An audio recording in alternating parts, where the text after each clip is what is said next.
Hello दोस्तों, आप सभी का स्वागत है राज एकेडमी में। राज रंजन। आज के इस वीडियो में हम लोग ये देखने वाले हैं कि जो साबुन दाना इस प्रकार से होते हैं, ये साबुन दाना बनाया कैसे जाता है, इसका प्रोसेस क्या है, इस प्रकार से इसका उत्पादन किया जाता है। दाना के फसल को उत्पादन में प्रथम राज्य तमिलनाडु राज्य है। तो ये बात को आपको सेट रखना है कि साबुदाना के उत्पादन में प्रथम राज्य तमिलनाडु है। साबुदाना का जो पेड़ है इस प्रकार से, इसका बड़ा बड़ा से इस प्रकार से पेड़ होता है। इस पेड़ का नाम क्या है? कसावा। इस कसावा के खेती के लिए प्रमुख जो आपका है, ये दिसंबर माह में किसका फसल का उत्पादन यानी फसल का रोपण किया जाता है। तो कभी पूछा कि जो हमारा साबुदाना का जो फसल होता है, इसके फसल को कब लगाया जाता है, तो इसके फसल को दिसंबर माह में लगाया जाता है। इस पेड़ का नाम क्या है? कसावा का पेड़ है। आप इस प्रकार से देख रहे हैं, इसमें कसावा बहुत सारे फड़ा हुआ आपको दिखेगा, ये जरी के रूप में मूली जैसा।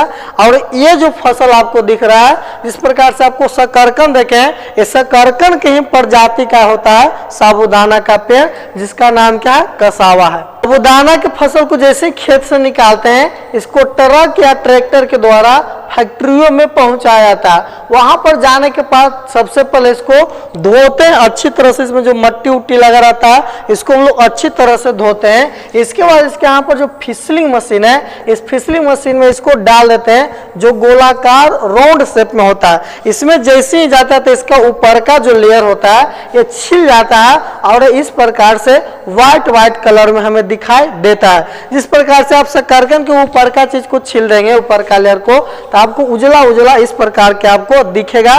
तो जो कसावा का पेड़ है, एक प्रकार का शकरकंद का ही जात है। जब वो कसावा को हम लोग अच्छी तरह से उजला वाला भाग को प्राप्त कर लेते हैं, तो इसको इस मशीन में डाला जाता है और इस मशीन में डालने के बाद इसे महीन पाउडर जैसा पीसा जाता है। इस मशीन में हम लोग बहुत सारा चीज पीस सकते हैं। ये आपको धान गेहूं कुछ भी आपको दिया जाए, इर्ची मिर्ची सब इसको यहाँ पर डालेंगे और ये मशीन हमें पाउडर जैसा पीस कर दे देगा। जो साबुदाना होते हैं, साबुदाना में मेनली रूप से स्टार्च और फाइबर पाए जाते हैं बहुत ही अधिक मात्रा में।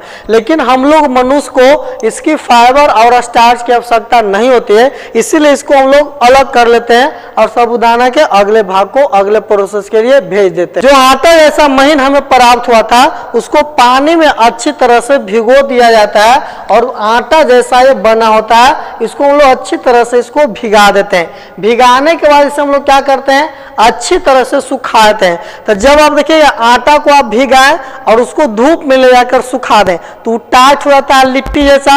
उसी प्रकार से ये भी बन जाता है और ये जब उस प्रकार से बन जाता है पत्थर जैसा यानी कठोर हो जाता है, तब इसको हम लोग क्या करते हैं? ग्राइंडर मशीन, इस प्रकार का जो मशीन है, इस ग्राइंडर मशीन में हम लोग डाल देते हैं। ग्राइंडर मशीन में जैसे ही जाता है, इसका आकार 1 mm से 10 mm इतना छोटा छोटा गोल गोले कर बनाकर भेज देता है। क्योंकि आप कभी भी देखे होंगे आटा उटा का जो चक्की होता है, उसमें दिया जाता है कि कितना मोटा आपको चाहिए। यदि ज्यादा मोटा चाहिए चोकर के लिए, तो वहां पर दिया जाता है हैंडी टाइप का, को मोटा करिए। तो उसी प्रकार से जो ग्राइंडर मशीन है, इस मशीन में कितना बड़ा आपको प्राप्त करना है, उसके अनुकूल से पथरवा जैसा जो अटवा है, इसको इसमें डाल देंगे यहाँ पर। जैसे ही इसमें डालें तो ये गोल गोल भाग निकालेगा। इसका आकार 1 mm से लेकर 10 mm तक हो सकता है। और जैसे ही हमें प्राप्त हो जाता है, जैसे ही ये वाला सिस्टम हमें प्राप्त हो जाता है, इसको हम लोग पैकेट में बंद कर देते हैं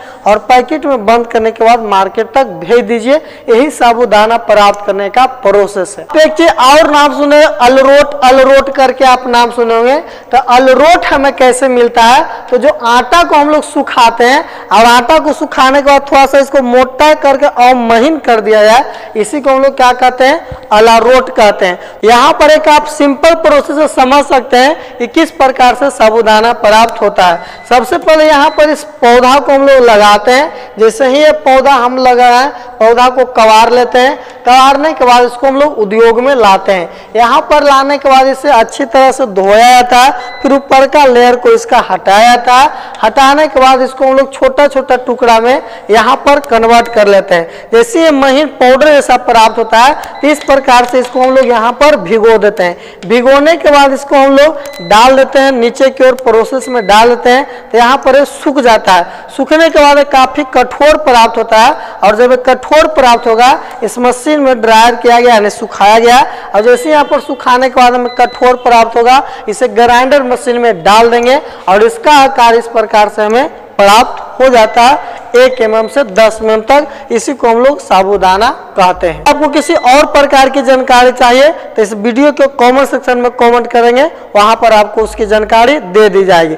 मिलते हैं हम लोग किसी और वीडियो में, तब तक के लिए बहुत बहुत धन्यवाद। जय हिंद।